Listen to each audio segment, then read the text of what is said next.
मंच पे उपस्थित जनाब तारिक अनवर साहब, सुखिंदर रॉय जी अभी निकल गए, कॉमरेड राजा, बाबूलाल मरांडी जी, वीर सिंह जी, प्रकाश अम्बेडकर जी, जैन चौधरी जी, दानिश अली और अनेक नेता जो यहाँ पे बैठे हुए हैं मंच के ऊपर, उन सबको हमारा प्रणाम और आप सबको भी।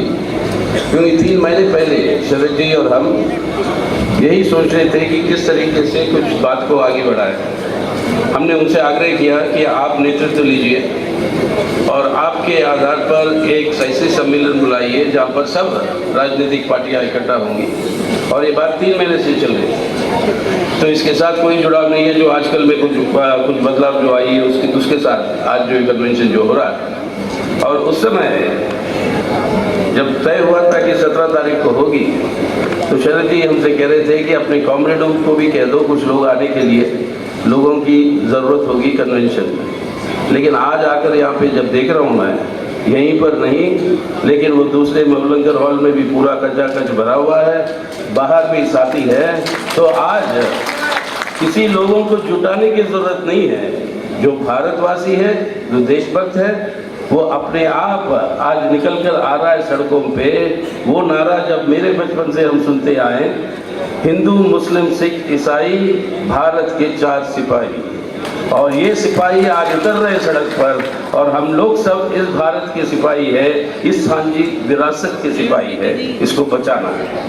आज सवाल किसी चुनाव का नहीं, उससे भी बड़ा सवाल है कि क्या ये चरित्र हमारे भारत का जो हमने हासिल किया, बड़ी लंबी स्वतंत्रता आंदोलन की लड़ाई में सैकड़ों शहीद हो गए, क्या इस चरित्र को, इस साझी विरासत को हम क्या बचा पाएंगे कि नहीं? आज वो चुनौती हमारे सामने आई, और उस चुनौती के साथ बहुत कुछ बातें हुई है, दोहराना नहीं चाहता हूँ मैं।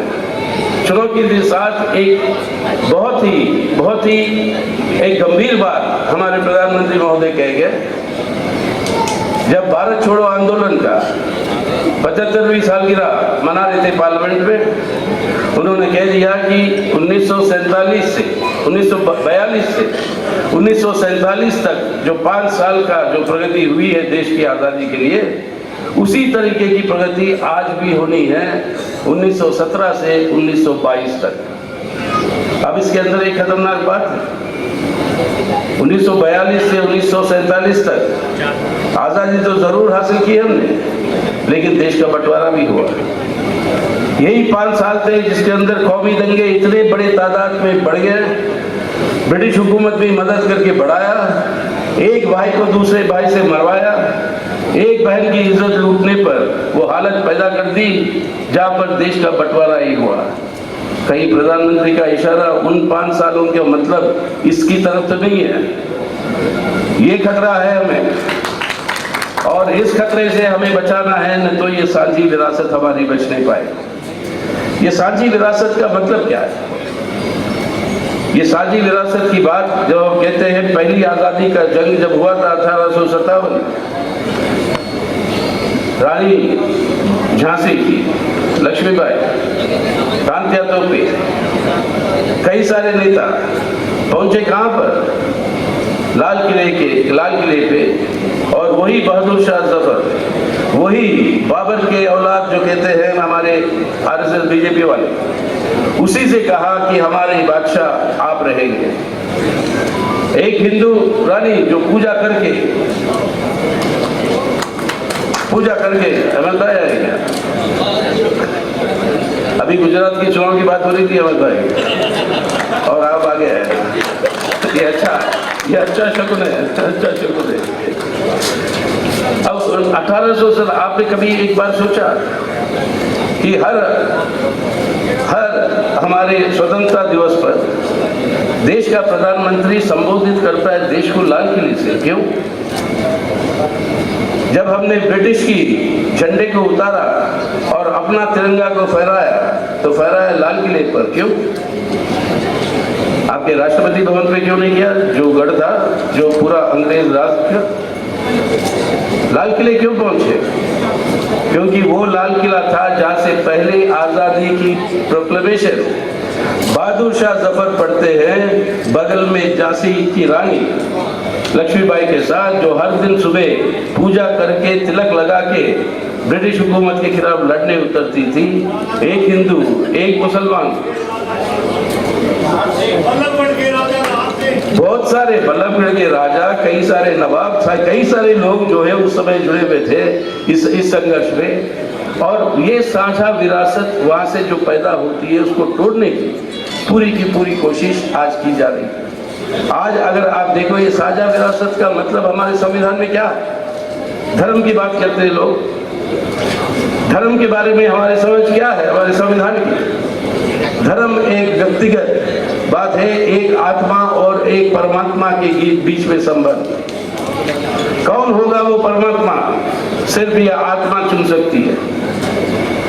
कोई भी परमात्मा आके दखल नहीं दे सकता है कि आज राम की पूजा क्यों हो रही है। कृष्ण आके आपसे नहीं पूछ सकते हैं कि मेरी पूजा क्यों नहीं कर रहे। ये आपकी हमारी सबकी व्यक्तिगत राय है। और इस आत्मा परमात्मा के बीच में संबंध में किसी को दखल देने की अधिकार नहीं। और वही दखल आज किया जा रहा है ये कहते हुए कि यही एक ही धर्म के लोग क्या रहेंगे भारत में, और इस भारत को एक हिंदू पाकिस्तान के रूप में बदलने की कोशिश की जा रही है। इसका विरोध करना ही हमारी साझी विरासत, हमारा गंगा जमुना तहजीब का मतलब है। कई सारे उदाहरण दे सकते हैं। पहले से बहुत प्राचीन इतिहास से, अगर हमारे गोल्डन टेम्पल अमृतसर का शिलान्यास हुआ तो एक मुसलमान पीर के हाथ से हुआ। आज भी अगर आप जाते हो आपके कैलाश मानसरोवर पे या अमरनाथ यात्रा पे, देखभाल वहां पे उन चीजों की मुसलमान करते हैं। ये विरासत एक दिन का नहीं है, ये विरासत आ रहा है सदियों से हमारे पास। और ये सदियों से जो विरासत आ रहा है, अब वही बहादुर शाह जफर है जो लिखता है रंगून में, उसके आंख फोड़ दिए ब्रिटिश वालों, अंधा। रंगून में एक कोयला लेकर अपनी बात लिखता है, अपनी नज़में लिखता था दीवार पे। और वो क्या लिखा? कितना बदनसीब है जफर, 2 गज जमीन भी ना मिली दफन के लिए कुएं यार में। अब इसे आप कहते हो कि ये देशभक्त नहीं? वो ये नहीं कहता मेरे देश में, कुएं यार में। कुएं यार का मतलब समझिएगा जो उर्दू जो जानते हैं। अब ऐसे मतलब लोगों के ऊपर आप आरोप उठाते हो जिन्होंने मिलकर ये विरासत हमें सौंपा। और ये विरासत जब सौंपा गया, फारूक साहब को आपने सुना जब वो बोले कि मैं भारत का हूं और भारत का मुसलमान। और एक बात उन्होंने बोल गए, जब देश का बंटवारा हुआ, देश का बंटवारा जब हुआ, हिंदुओं के पास कोई ऑल्टरनेटिव नहीं था, चॉइस नहीं थी। मुसलमानों के पास था, वो जा सकते थे पाकिस्तान, लेकिन पाकिस्तान की आबादी जितनी थी मुसलमानों की उस समय, उससे ज्यादा मुसलमान अपने हिंदुस्तान में रह गए, कहते हुए ये है मेरी जगह जहां पर मेरी पैदाइश हुई है, अगर दफन होऊंगा तो मैं यहीं पर होऊंगा। और मुल्क छोड़कर वो गए।